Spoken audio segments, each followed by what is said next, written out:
Assalamualaikum warahmatullahi wabarakatuh.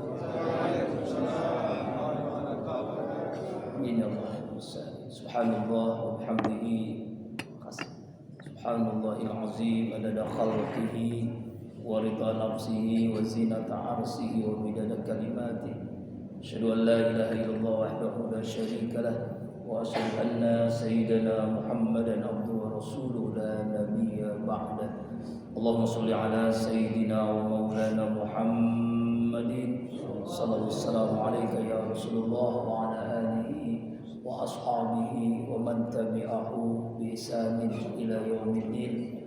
Rabbi a'udzu bika min hamazati syayatin wa a'udzu bika rabbi an yahdurun. Subhanaka la ilma lana illa ma 'allamtana innaka antal alimul hakim. La haula wala quwwata illa billahil aliyil azim. Amma ba'du. Ratul mukarramun yang sama-sama kita muliakan, Imam Masjid Syarifus Shalihin Ustaz Dadi Kurnia, Bapak-bapak haji, pengurus Masjid Besar Riyadhus Shalihin, Pak Haji Romli, Pak Haji Sanusi, Pak Haji Usmana, Bapak-bapak haji, seluruh jamaah, Bapak Ibu rahimakumullah. Alhamdulillah Allah bahagiakan kita pada bulan ini, pada hari ini kita bisa melaksanakan sholat terbaik awal waktu berjemaah di masjid. Semoga Allah senantiasa menerima ibadah kita. Amin. Salawat dan salam selalu tercurahkan pada junjungan alam baginda kita Rasulullah Muhammad sallallahu alaihi wasallam, keluarga, sahabat, dan insyaallah kita yang selalu berusaha menghidupkan sunnahnya dan berharap mendapatkan syafaatnya di yaumil qiyamah. Bapak Ibu jamaah rahimakumullah, sebentar lagi kita akan menghadapi bulan yang istimewa, bulan Zulhijjah. Keistimewaannya begitu banyaknya sehingga banyak amalan-amalan yang kita lakukan di bulan Zulhijjah itu. Sebuah hadis dari Abu Bakar As-Siddiq, Rasulullah bersabda, "Syahrani la yanqusani." Dua bulan yang tidak memiliki kekurangan, tidak ada cacatnya, yang ada keistimewaan, keutamaan. Syahrul Ramadan, bulan Ramadan, wa syahrul Zulhijjah, dan bulan Zulhijjah. Nah, sekarang kan Zulqa'dah. Seminggu atau 2 minggu lagi ya, beberapa hari ke depan kita akan menghadapi bulan Zulhijjah. Kenapa dijelasin saat ini? Karena kalau Ramadan itu utama, lebih utamanya di akhir. Kalau Zulhijjah utamanya di awal. Ya kan ya?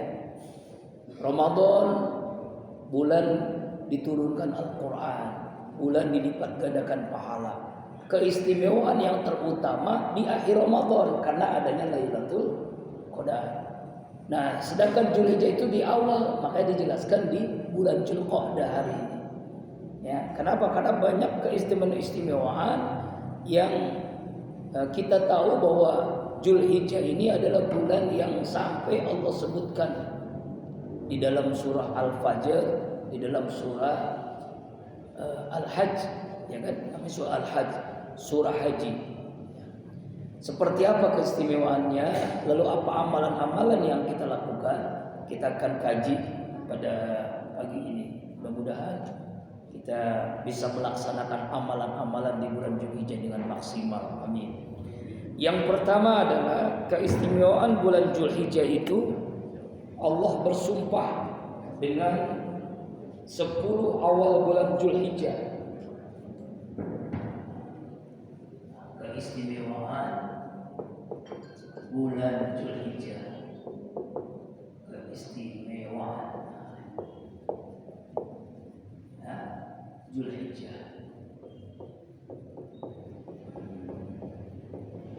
Yang pertama, Allah bersumpah dengan kalimat a'udzubillahi minasyaitonir rajim, wal fajri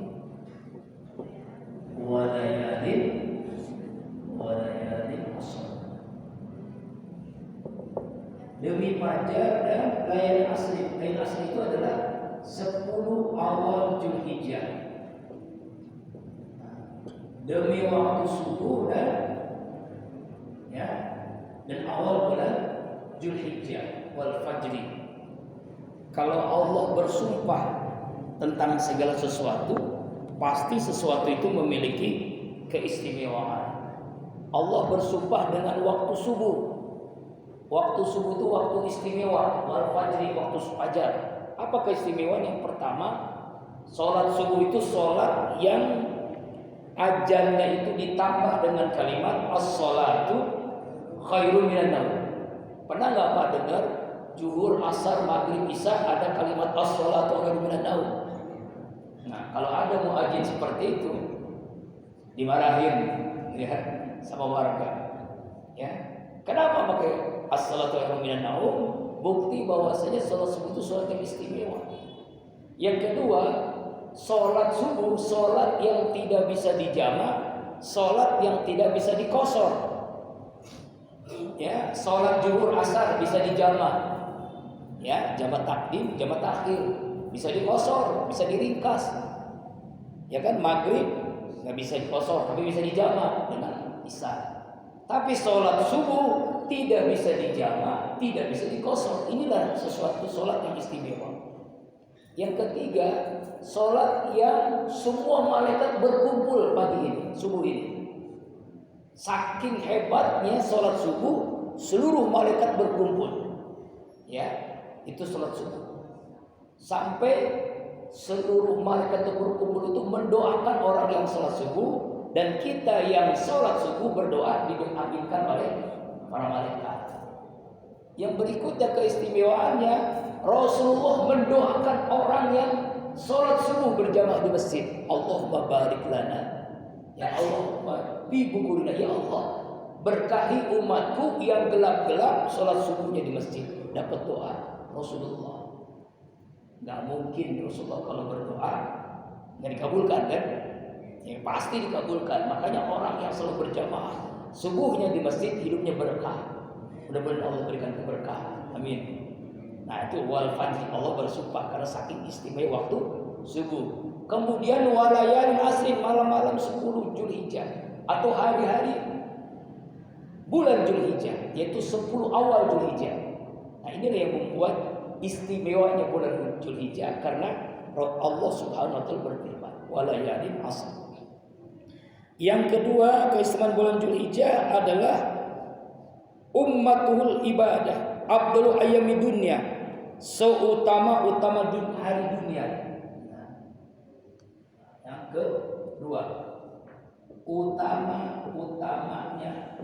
hari dunia, afdal ya ayyami dunya, seutama-utamanya hari dunia itu bulan Zulhijjah.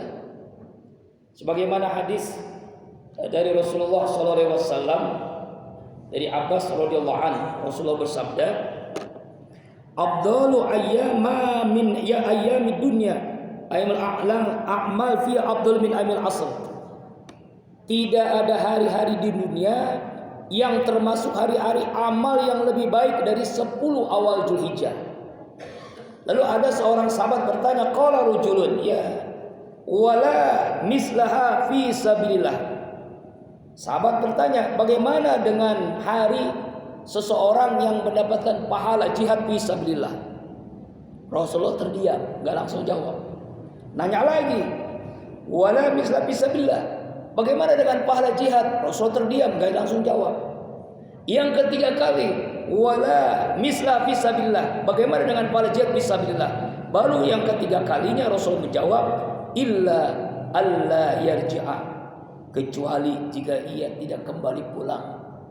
Artinya dia meninggal, wafat di medan jihad, itu lebih utama. Tapi kalau tidak, maka ibadah-ibadah yang dilakukan di hari-hari bulan Zulhijjah itu jauh lebih utama. Ibadah banyak, lebih banyak. Pokoknya semua ibadah. Kenapa? Karena harinya utama. Namanya hari utama pasti memiliki keistimewaan. Sama dengan kita Ramadan, bersedekah, berinfak, pahalanya 70 kali lipat. Nah, begitu juga dengan Zulhijjah. Kita berinfak, kita bersedekah, kita berkurban, kita berhaji, kita baca Al-Quran, kita puasa, utamanya hari dunia. Mudah-mudahan kita bisa melaksanakan hari-hari bulan Zulhijjah dengan manfaat. jangan terlewatkan. Saya tanya, tanggal 1 Zulhijjah bulan hari apa, Pak? Nggak tahu ya. Iya, kalau tanggal 1 Juni tahu, Pak? Hari apa? Tahu. Kenapa? Karena gajian. Betul, Pak ya? Iya, biasanya kan begitu kan. Kalau bulan Juni, bulan Juli tahu tuh. Tapi kalau bulan Zulhijjah, kapannya nggak tahu. Ya. Nah kan, kita tunggu aja nanti dari Kementerian Agama sidang isbat. Tapi jarang yang nonton, Pak. Beda dengan Ramadan, beda dengan Lebaran. Kenapa jarang yang nonton? Karena nggak ada apanya. Dilihatnya bukan Idul Adha-nya, di 1 Zulhijjahnya. Makanya tanggal 29 bulan Dzulqa'dah ini nanti ada sidang isbat untuk menentukan tanggal 1 Zulhijjah. Kalau 1 Zulhijjah sudah ditentukan, berarti kan sudah ketahuan kapan kita Idul Adha. Kalau Muhammadiyah sudah menetapkan Idul Adha tanggal 17 Juni. Ya, berarti hari Senin. Tapi nanti kita tunggu aja sama atau bareng. Ya, itu sesuai dengan sidang isbat. Nah, yang ketiga keutamaan bulan Zulhijjah adalah ya ayyamul ma'lumat, hari-hari yang diistimewakan, yaitu ayyamut tasyrik, ayyamut tauhid, hari-hari tauhid. Nah, langsung aja. Ya, hari-hari tauhid. Nah, disebut dengan hari-hari tauhid. Kenapa bulan Zulhijjah itu disebut hari-hari tauhid?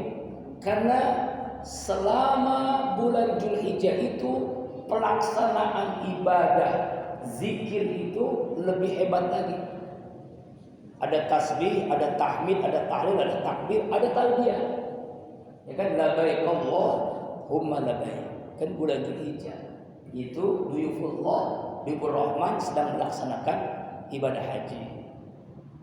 Kemudian apa lagi? Keistimewaan bulan Zulhijjah itu adanya hari Arafah. Nah, ini kan luar biasa. Hari Arafah yang hanya di bulan Zulhijjah. Tidak ada hari Arafah itu di bulan selain Zulhijjah. Dan hari Arafah itu adalah hari yang paling utama di dunia ini dan di akhirat. Di dunia dan di akhirat hari utama adalah hari Arafah. Saya bacakan hadisnya, nggak hafal ya, jadi dibacakan. Dari Aisyah radhiyallahu anha, "Ma min yaumin aksar mi ya'tiqallahu fi 'abdan minan nar mi yaumi Arafah wa inna la yad'una summa yubahi bil malaika fa yaqulu ma arada haula'i." Tidak ada hari yang lebih banyak Allah membebaskan hamba-Nya dari neraka selain hari Arafah. Sesungguhnya hari itu yang rahmat Allah lebih dekat kepada hamba-hambanya. Makanya hari Arafah itu disebut Yaumul Akbar, hari besar. Yaumul Maghfirah, hari ampunan dosa. Yaumul Rahmat, hari rahmat Allah. Yaumul, hari di mana segala hajat dikabulkan. Setiap doa yang berdoa hari itu dikabulkan. Hebat kan hari Arafah. Ini keistimewaan sebutinnya hari Akbar. Hari Arafah, hari apa? Maghfirah, hari maghfirah, ampunan dosa. Masya Allah. Hari apa? Rahmat Allah, hari rahmat Allah. Masya Allah. Hari di mana? Hari hajat, hajat kita dikabulkan, doa dikabulkan. Hari di mana dibebaskan dari neraka. Masya Allah. Pak, hari di mana hari ini setan sulit, ya, setan terbelenggu, ya, nangis dia hari ini. Inilah hari Arafah. Ya. Makanya, ya, puncaknya ibadah haji adalah apa? Wukuf Arafah. Wukuf artinya diam, wukuf artinya merenung, wukuf artinya muhasabah. Arafah itu ma'rifah, semakin tinggi dekat Allah, semakin dekat dengan Allah. Man arafa nafsah faqad arafa rabbah. Siapa yang kenal dirinya, maka dia akan kenal Tuhannya. Nah, puncaknya ibadah haji adalah Arafah. Orang yang sakit sekalipun harus ada di padang Arafah dengan ambulan, dengan kursi roda, dengan digotong harus ada di Arafah. Kalau tidak sah hajinya. Al-hajju al-Arafah, haji adalah Arafah. Kita yang tidak haji melaksanakan puasa Arafah. Man soma yaumu Arafah yukaffiru sanatan madiyatain. Siapa orang yang puasa di hari Arafah, Allah akan menghapuskan dosanya 2 tahun. Ini hadis sahih, Pak. Tapi jangan gara-gara dengar hadis ini dosa aja sekarang nih supaya nanti hari apa diampuni. Bukan begitu, Pak. Yang dimaksud diampuni dosa 2 tahun adalah dosa kecil, bukan dosa besar. Kalau dosa besar membunuh, syirik dan sebagainya harus taubat. Kalau dosa kecil Allah ampuni yang lalu. Yang akan datang maksudnya apa? Yang dimaksud dosa tahun akan datang artinya Allah cabut keinginan berbuat dosa. Nah itu. Allah hilangkan keinginan berbuat maksiat. Itu maksud Allah ampuni dosa orang yang berpuasa hari Arafah. Kalau imam, ibu-ibu, saya tanya, biasanya puasanya 9 hari ya Bu ya? Oh, hebat tuh. Kalau kita boro-boro, ya kan mama coba tanya. Dari tanggal 1 tanggal 9 Bu, hebat. Ya, silakan. Ya, kalau kita 1 hari doang, nggak apa-apa. Yang penting jangan sampai ditinggalkan. 9 hari lebih utama. 2 hari bagus, Tarwiyah dan Arafah. Kalau nggak mampu paling tidak tanggal 9-nya. Jangan sampai tidak. Ya karena rugi hanya 1 hari aja. Kalau kita doa pada saat puasa mustajab. Saat puasa hajat dikabulkan oleh Allah. Makanya manfaatkan hari Arafah untuk banyakin doa, banyakin istighfar. Hari akbar, hari besar. Hari ampunan dosa, hari rahmat Allah, hari hajat. Hari dibebaskan neraka, hari setan terbelenggu. Sulit menggoda orang yang sedang wukuf di Arafah. Ya, Masya Allah. Mudah-mudahan dengan kita istiqomah puasa Arafah, suatu saat semua kita bisa wukuf di Arafah. Amin ya Rabbal. Sudah Bu? Wukuf di Arafah? Sudah. Kapan nyetornya? Insya Allah. Kemudian yang berikutnya keistimewaan bulan Dzulhijjah adalah adanya Yaumut Tasyrik, ya, Yaumun Nahar, Yaumun Nahar, Yaumut Tasyrik. Yaumun Nahar, hari kita kurban, hari kurban, hari nahar. Hari nahar dan hari tasyrik dan tasyrik. Yaitu tanggal berapa? 10 sampai tanggal 13 Dzulhijjah. Dan ini hanya di bulan Dzulhijjah doang. Kita haram berpuasa. Makanya disebut Yaumul Aklin wa Syurbin wa Zikrullah. Hari makan, hari minum, hari zikir. Kenapa disebut hari makan, hari minum? Karena hari-hari ini tanggal 10 sampai 13 kita haram berpuasa. 10-nya hari raya Idul Adha, 11, 12, 13-nya hari tasyrik, haram berpuasa. Apapun alasannya. Misalnya ibu-ibu pengen kodok puasa, nggak sah, nggak boleh, haram. Bapak-bapak karena biasa Senin Kamis puasa, nggak sah, haram puasa. Yang biasa puasa Yaumul Bid juga haram berpuasa. Yang biasa puasa Daud juga haram puasa. Karena hari makan, hari minum 4 hari waktu. Beda dengan bulan Syawal, ya kan? Hanya 1 hari saja. Kenapa disebut hari Tauhid juga tadi yang ketiga? Karena pada hari-hari ini hari zikir. Karena takbiran bulan Dzulhijjah berbeda takbiran di bulan Syawal. Kalau di bulan Syawal walitukmilul iddah walitukabbirullaha ala ma hadakum wa la'allakum tashkurun. Jadi takbirannya setelah sempurna Ramadan. Ada yang 29, ada yang 30. Udah sempurna ba'da maghrib baru takbiran. Sampai kapan? Sampai selesai sholat hari raya Idul Fitri ya. Ini kadang-kadang ada ya.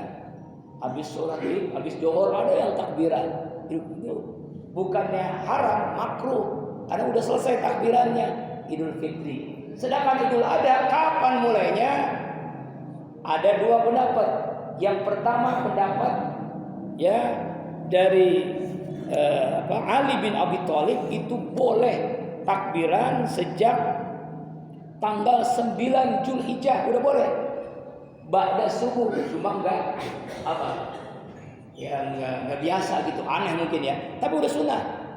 Kita puasa Arafah tanggal 9 Zulhijjah udah boleh takbiran. Sampai kapan? Sampai tanggal 13 Zulhijjah. Riwayat lain, ba'da zuhur udah boleh juga takbiran tanggal 9 Zulhijjah. Kalau kita umumnya ba'da maghrib, ya padahal udah subuh udah boleh, zuhur udah boleh takbiran. 9, 10, 11, 12, 13 Zulhijjah sebelum maghrib takbirannya tuh.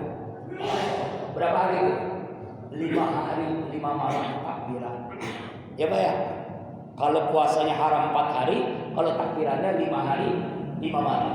Jadi silakan Masjid Besar Riyadhus Shalihin menyiapkan beduk 5 hari 5 malam. Insya Allah. Nggak ada yang sempat, orang pada sempat motong kambing ya. Ya kan ya, paling semalam doang. Nah, tapi udah boleh ya. Kemudian apalagi keistimewaan bulan Zulhijjah? Ini yang keenam nih.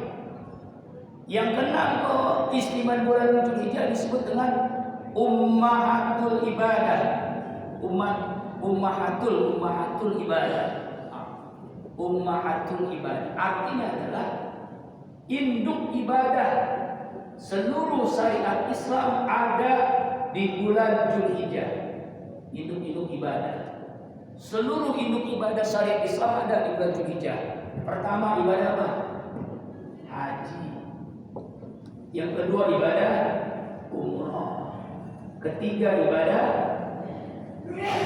zikir, takbiran, talbiyah. Keempat ibadah puasa Arafah. Kelima ibadah kurban. Keenam ibadah sedekah. Apa nih? Jadi ibadah-ibadah di dalam syariat Islam ini ada semua di bulan Zulhijjah. Ada. Bulan lain kan nggak ada. Ramadan ada haji nggak? Nggak ada. Makanya Ramadan tidak disebut ummatul ibadah. Zulhijjah disebut ummatul ibadah. Induknya ibadah Pak. Haji. Haji itu kan ibadah yang merangkum sebuah ibadah. Ada ibadah yang titik tekannya hati. Namanya apa? Zikir diam-diam. Mendoakan orang lain diam-diam. Kita doain tuh ya. Ketemu suami istri kita doakan, ya Allah, jadikan suami istri ini suami yang saleh, istri yang salehah. Ya kan ya? Ketemu anak kecil, ya Allah, jadikan anak kecil ini menjadi anak yang saleh. Jadikan ya Allah orang tua ini orang yang panjang umur sehat. Terus doa. Namanya doa diam-diam. Coba Pak lakukan amalan ini Pak. Doa diam-diam itu diaminkan oleh para malaikat. Sebelum doa itu sampai kepada orang yang kita doakan, sampai dulu ke kita dan keluarga kita. Sering doain orang lain, sering. Ya, diam-diam. Itu namanya ibadah hati. Titik tekannya hati. Yang kedua ada ibadah yang titik tekannya kepada lisan. Zikir, sholawat, istighfar, baca Al-Quran. Lisan. Ya kan? Kita baca Al-Quran, kita zikir, kita istighfar, kita sholawat. Ada ibadah yang titik tekannya kepada fisik. Sholat, puasa. Ya kan ya? Ya kan, kita nahan lapar minum. Ya kan? Kemudian menahan nafsu. Kemudian sholat itu bergerak dari takbiratul ihram sampai salam, bergerak semuanya. Itu fisik. Ada ibadah yang titik tekannya kepada harta. Namanya apa? Zakat, infak, sedekah, wakaf, nyantuni anak yatim, nyantuni janda-janda tua. Nah, janda-janda udah gimana Ustaz? Itu terserah bapak-bapak. Allahu Akbar. Jadi haji ini ibadah hati ibadah lisan, ibadah fisik, dan ibadah harta.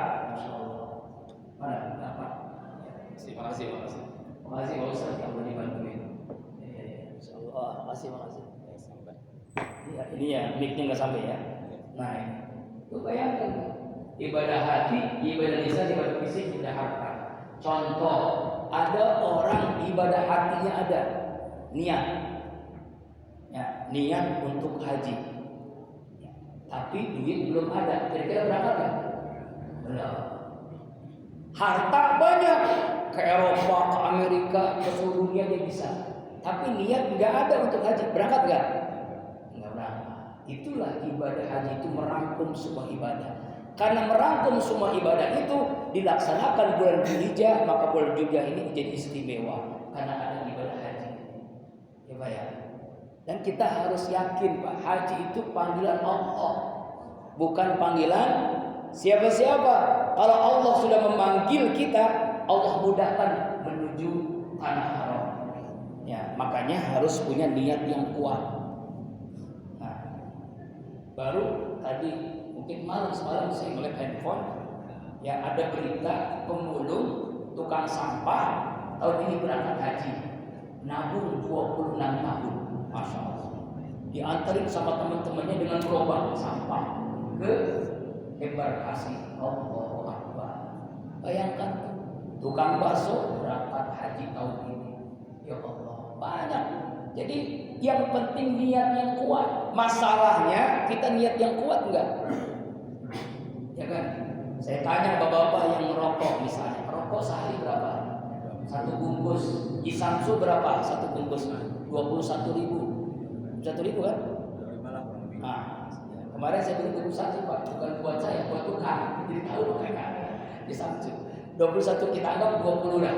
20 dikali 365 hari berapa? Nah, hitung aja dah. Dikali 5 tahun, dikali 10 tahun, kayaknya terkumpul tuh ya 25 juta ya. Kan haji itu kan macam-macam. Ada haji nasab, karena keturunannya haji, ayah ibunya kakek neneknya haji.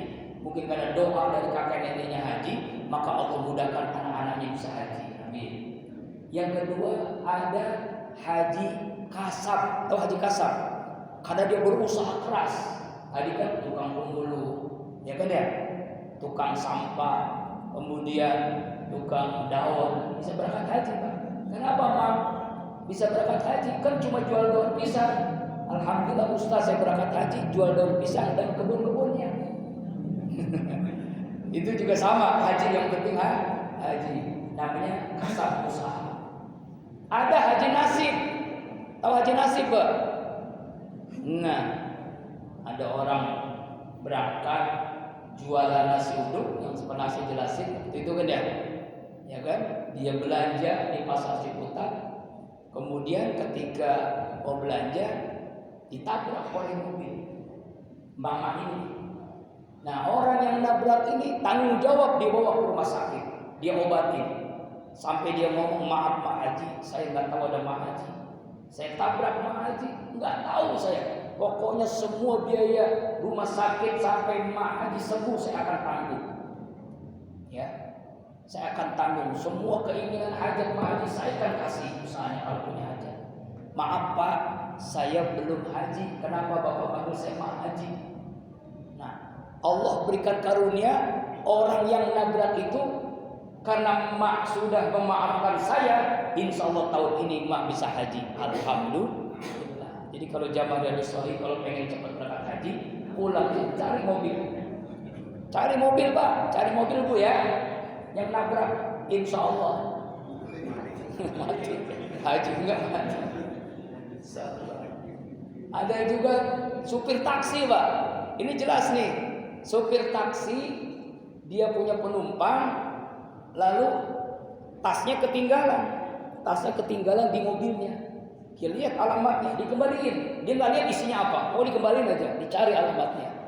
Ya, dicari alamatnya, dikembaliin itu tasnya. Ya, itu orang yang dikembali tasnya terima kasih luar biasa. Pak Haji terima kasih. Karena semua dokumen yang penting itu ada di tas saya. Uang sampai puluhan juta ada. Uangnya nggak banyak, tapi yang penting surat-surat penting itu ada semua. Terima kasih Bapak Haji. Kenapa Bapak manggil saya Pak Haji? Saya kan belum haji, kan Bapak kan pakai peci haji. Karena kebetulan supir taksi itu pakai peci haji. Karena rasa terima kasih saya, insya Allah tahun ini Bapak menunaikan ibadah haji. Alhamdulillah. Gara-gara pakai peci haji. Maka pakai peci haji Pak, insya Allah bisa berangkat. Tahu kapan berangkat? Minimal dipanggil Pak Haji, ya kan? Ya Allah, Pak. Maka nanti doa ya. Orang manggil itu kan doa. Mudah-mudahan kita bisa haji. Aminkan saja. Aminkan saja. Itu namanya haji nasi. Ya kan? Kan ada juga haji kasab. Macam-macam. Ada mansur halaman, digusur jual tanah. Ya kan? Ya, makanya kalau ada yang ngomong katanya, Ustadz saya pengen berangkat haji, bagaimana caranya, apa amalannya? Coba amalkan 2 surat. Pertama bacain surat Al-Fatihah, yang kedua surat tanah.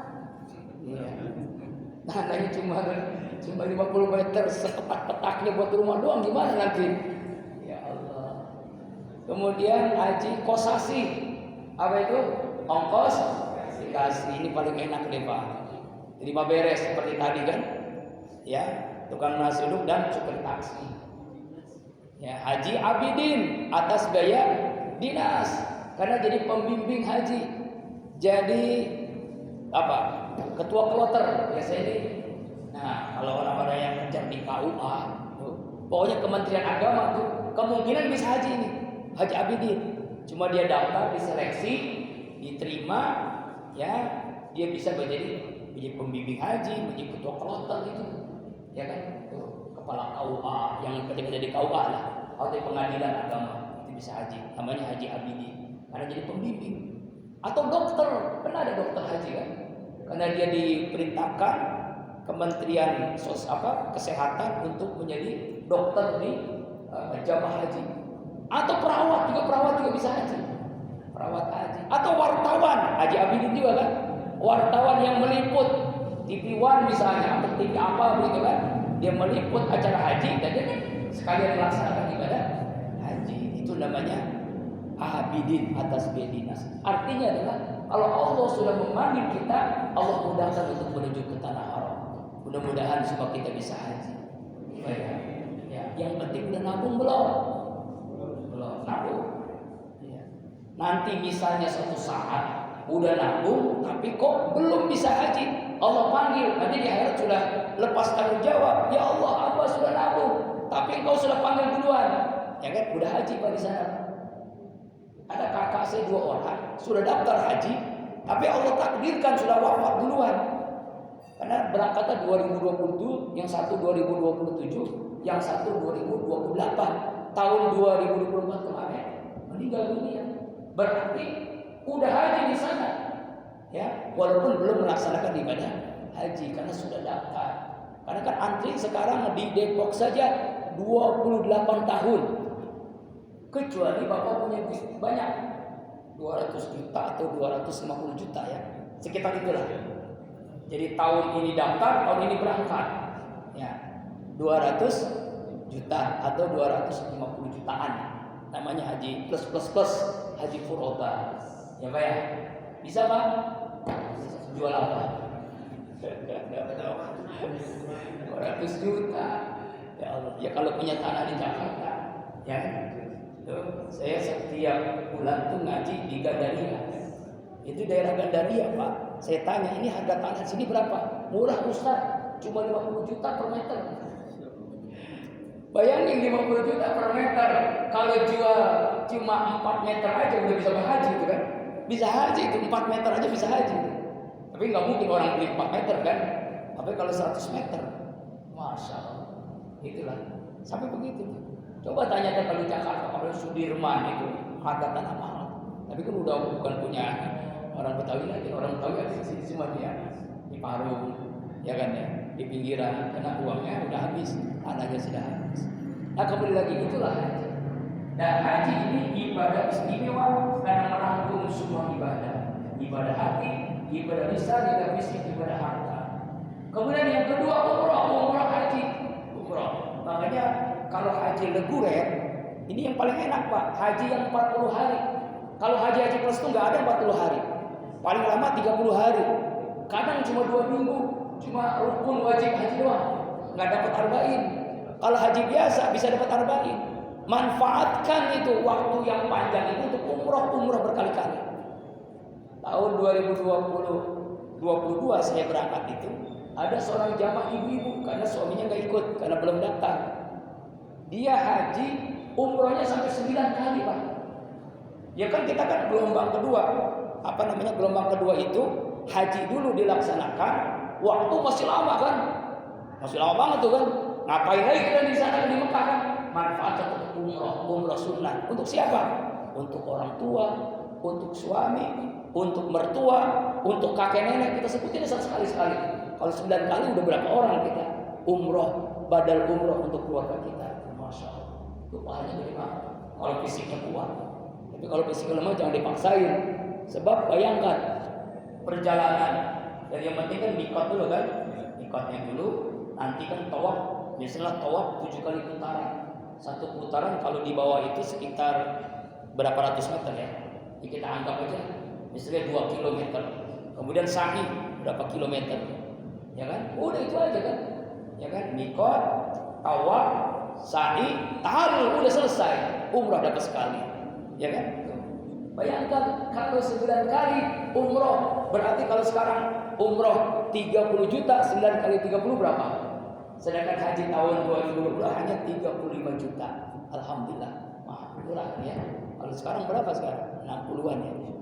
60 apa 100, naik terus. Ya, kenapa bisa naik terus? Ya itu. Wallah. Nah, itu haji umrah. Yang kedua zikir. Zikir bulan Dzulhijjah ini lebih banyak ditambah dengan zikir yang enggak biasa. Apa itu? Labbaik Allahumma labbaik. Labbaik la syarika lak. Innal hamda wa ni'mata laka wal mulk la syarika lak. Kemudian takbiran pun sampai 5 hari tadi udah. Takbirannya lebih lama. Beda dengan bulan Syawal. Ibadah puasa boleh puasa dari tanggal 1 sampai tanggal 9. Ya, maksimalnya minimalnya tanggal 9. Ya. Boleh 2 hari tarwiyah dengan Arafah. Boleh dari tanggal 1 sampai tanggal 9. Biasanya emak-emak yang paling rajin. Bapak-bapak jarang. Padahal paling besar. Lalu puncaknya kurban. Nah, sekarang kurban, kita bahas kurban. Nah, kurban ini ibadah setahun sekali. Ulama berbeda pendapat. Ada 3. Pertama, kurban itu hukumnya wajib ain. Ya, wajib ain ini bukan mazhab Syafi'i Pak. Ya, saya bacakan ada 3 pendapat. Yang pertama wajib ain. Yang kedua fardu kifayah. Yang ketiga sunnah muakkad. Siapa yang mengatakan wajib ain? Imam Abu Hanifah.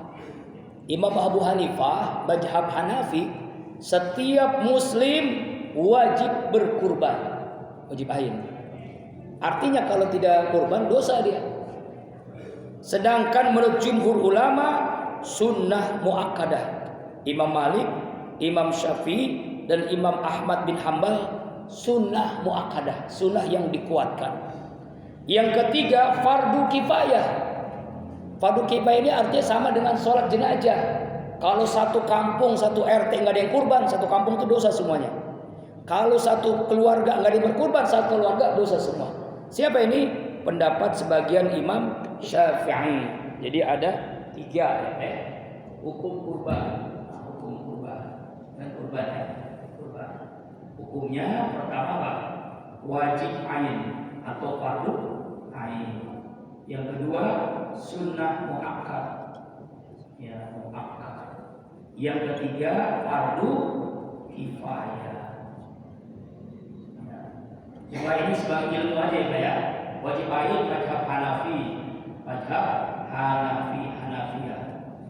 Ya, yang ini fardu kifayah jumhur ulama, sunnah muakkad.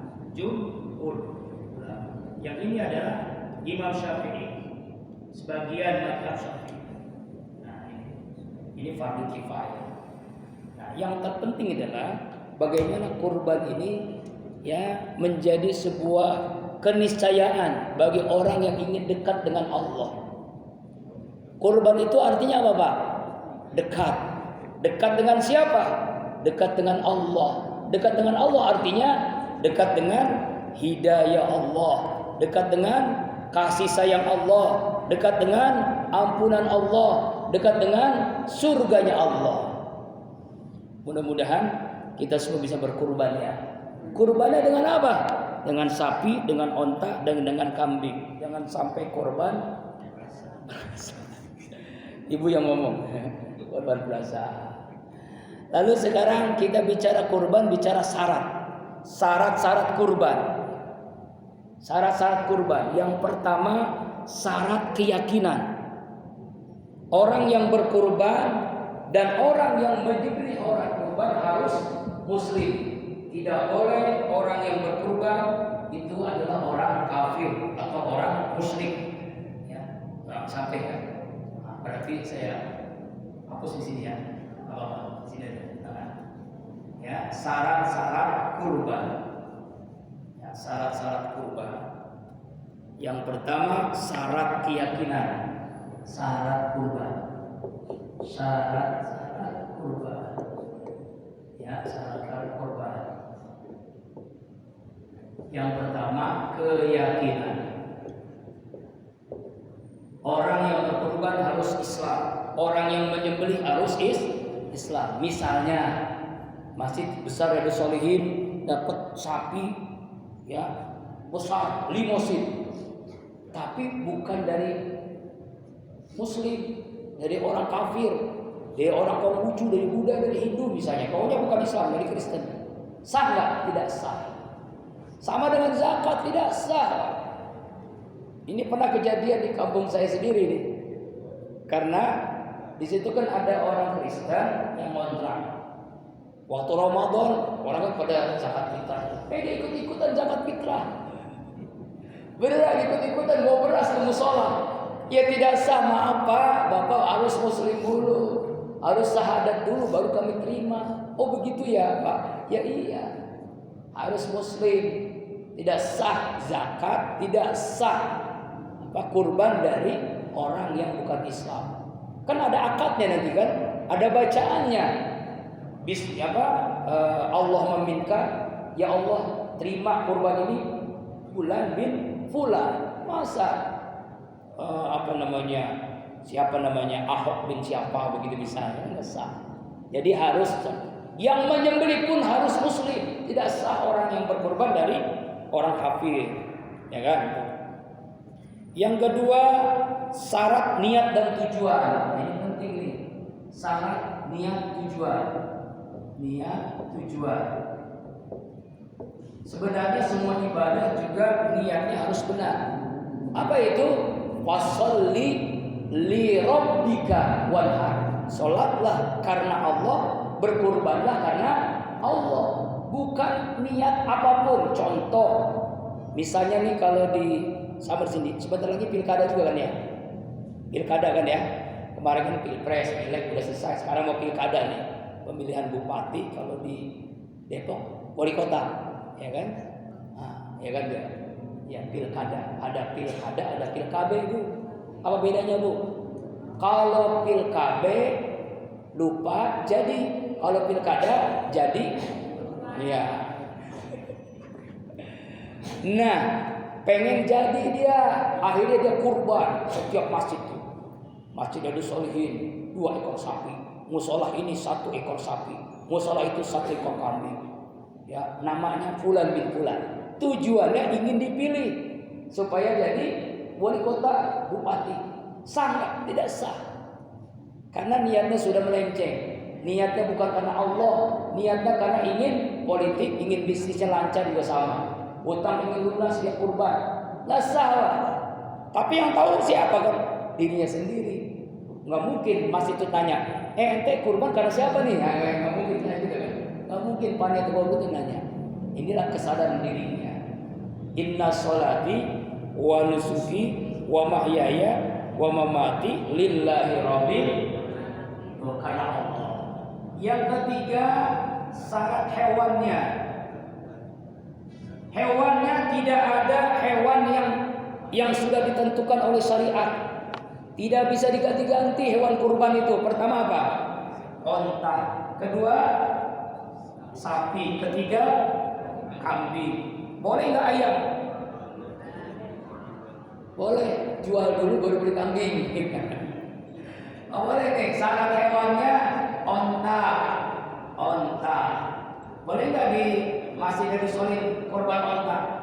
Boleh. Cuma aneh. Viral kan? Jadi viral nih. Ya Allah, ada yang di Indonesia ada yang korban onta viral. Hanya ini Pak, nggak bisa yang lain-lain. Sawang kayak apa, kayak kijang nggak boleh. Boleh nggak kerbau? Kebo bisa. Kalau kerbau itu sejenis sapi, jadi boleh sah. Kerbau atau kebo boleh, ya boleh sah. Yang penting sejenis sapi kan. Ya kambing, domba, oh, sama kan kambing, domba apa sama, boleh. Usianya kalau kambing itu usianya berapa? Usianya 1 tahun, sapi 2 tahun, onta 5 tahun. Ya, nih. Usianya onta 5 tahun ini, 2 tahun ini 1 tahun. Udah boleh. Minimal ya, lebih boleh. Kemudian syarat binatangnya harus jantan. Tidak boleh binatangnya betina kecuali terpaksa. Misalnya nggak ada yang jual jantan karena habis, karena orang Parung ini sekitarnya rezekinya lagi membludak, uangnya lagi banyak, pada kurban semuanya. Beli di mana, di pasar ini habis, di pasar ini ada tinggal betina, terpaksa boleh kalau terpaksa. Tapi kalau masih ada jantan, usahakan yang jantan. Ya. Kemudian harus sehat, tidak boleh cacat, tidak ada cacat. Jangan sampai kurban itu misalnya sapi ada apanya? Nah, ada binatang-binatangnya karena makan sampah, kan ada kan dulu ya, sapi makan sampah. Ada cacat, kupingnya bolong, kakinya patah, atau rahangnya apa macam-macam lah, itu nggak boleh. Jadi harus benar-benar sehat, tidak ada cacat binatangnya. Kemudian binatangnya itu apalagi nih ya? Nah, urutannya Pak, kalau 1 ekor kambing 1 orang, kalau sapi 7 orang, kalau onta 10 orang boleh. Onta 10 orang boleh. Tetapi ada juga yang ini perbedaan ulama ya. Boleh nggak Pak Ustadz? Saya punya kambing 1 untuk 1 keluarga. Boleh. Yang penting niatnya nanti di hati untuk 1 keluarga. Boleh. Tapi abdulnya 1 kambing 1 orang namanya. Tapi niatnya boleh. Niatnya sih boleh aja. Ya. Ini perselisihan ulama ya. Kita tidak bahas masalah khilafiyah. Kemudian dari segi apa lagi sekarang? Tempat menyembelihnya. Syarat tempat menyembelih. Tempat menyembelihnya di tempat yang selesai sholat Idul Adha menyaksikan semuanya. Sunnah semua orang yang sholat Idul Adha menyaksikan penyembelihan hewan kurban, kecuali kalau tempatnya nggak ada ya, kalau ada yang salah. Yaitu tempat penyembelihan, syarat tempat lebih utama di dekat orang yang sholat Id, supaya semua jamaah menyaksikan, supaya syiar Islam kelihatan. Kecuali tempatnya nggak ada, yang dipaksain kotor nanti kan. Kemudian pembagian kurban ini berbeda dengan zakat. Kalau zakat itu mustahik, zakat ada 8 orang mustahik. Kalau kurban 1/3 untuk orang yang berkurban, 1/3 untuk fakir miskin, 1/3 untuk hadiah. Jadi 1/3. Jadi kalau Bapak Ibu kurban kambing misalnya, boleh nggak minta pahanya? Boleh, cuma 1 doang, jangan 4-4-nya. Itu mah bukan kurban namanya. Saking bakhil pelitnya, 4 pahanya diminta. Jangan ya, panitia jangan terima tuh begitu tuh. Boleh dia minta, tapi hanya satu paha doang, gitu ya. Boleh nggak seluruhnya dikasih? Boleh, tapi nggak sunnah. Sunnahnya orang yang berkurban itu menikmati daging kurbannya. Ya, daging kurban dinikmati. Jadi sepertiga untuk yang berkurban. Lalu sepertiga untuk fakir miskin, dahulukan fakir miskin. Sepertiga untuk masyarakat sekitar, semuanya, seluruh masyarakat Parung di Rabi Soleh ini harus menikmati daging kurban. Baik dia kaya, miskin, baik dia muslim, orang kafir juga berikan. Kenapa? Untuk dakwah, supaya ternyata Islam itu rahmatan lil alamin. Oh, ternyata Islam itu berbagi, kita dapat daging kurban nih. Orang Cina, orang Kristen boleh. Kalau berlebih, tapi kalau kurang sih jangan. Kalau kurang jangan dipaksain. Ya Pak ya. Waktunya kapan sekarang? Udah nggak muat ya. Waktunya mulai selesai sholat Idul Adha sampai sebelum maghrib tanggal 13 Zulhijjah. 10, 11, 12, 13 Zulhijjah, 4 hari. Ini saran saya, kalau Bapak pengen kurban, pengen beli kambing yang paling murah, belilah tanggal 13 Zulhijjah. Murah tuh Pak. Bener Pak, murah. Sapi juga paling murah. Iya, yang biasanya kalau tanggal 10 harganya 3 juta misalnya, bisa cuma 2 juta atau 1,5 juta. Kenapa? Karena dia pengen pulang, masih ada kambingnya, makanya dimurahin. Ya kan ya? Yang penting mah pulang modal, ya kan? Tapi masalahnya siapa yang ngurus? Ya, siapa yang motong, siapa yang ngurusin, ya kan? Itu Mas. Tapi boleh sah-sah. Yang penting sebelum maghrib tanggal 13 Zulhijjah. Boleh sapi yang harganya 20 juta, bisa 10 juta Pak. Kalau tanggal 13 Zulhijjah. Dia apa namanya? Yang penting pulang modal. Wah, obral. Iya, cobalah nanti. Kalau pengen kurban, pengen duit yang cekak, boleh tanggal 13 Zulhijjah. Ya. Kemudian apalagi? Ya, syarat apalagi nih ya? Tadi sudah pembagiannya. Doanya bismillahi Allahu akbar. Allahumma haza fulan bin fulan. Sebutkan namanya. Ini biasa yang menyembelih ya. Nah, jamaah rahimakumullah, disinilah pentingnya ilmu. Jangan sampai orang yang menyembelih ini menyebut nama Ar-Rahmanir-Rahim dalam bismillahnya. Karena ini melanggar etika, melanggar ilmu yang diajarkan oleh Rasulullah. Misalnya ada tukang jagal menyebut Bismillahirrahmanirrahim. Itu namanya nggak ada ilmunya tuh. Jangan sampai. Bismillahi Allahu Akbar. Kenapa nggak boleh Ustaz? Karena Ar-Rahman Ar-Rahim, nama Allah yang maha dermawan, maha kasih sayang, tidak layak, tidak pantas untuk menyembelih. Nggak beradab namanya, nggak berakhlak kepada Allah. Alhamdulillah. Ya Pak ya. Demikian wallahu a'lam bishawab. Mudah-mudahan apa yang disampaikan menjadi ilmu yang manfaat buat kita.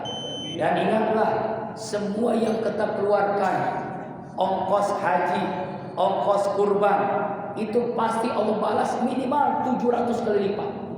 Nggak ada orang gara-gara haji jatuh miskin, nggak ada orang habis umroh jatuh miskin, nggak ada orang berkurban jatuh melalui, nggak ada. Justru rezekinya semakin bertambah. Mudah-mudahan kita semua bisa berhaji dan semua kita bisa berkurban. Al-Fatihah. A'udzubillahi minasyaitonir rajim. Bismillahirrahmanirrahim. Alhamdulillah.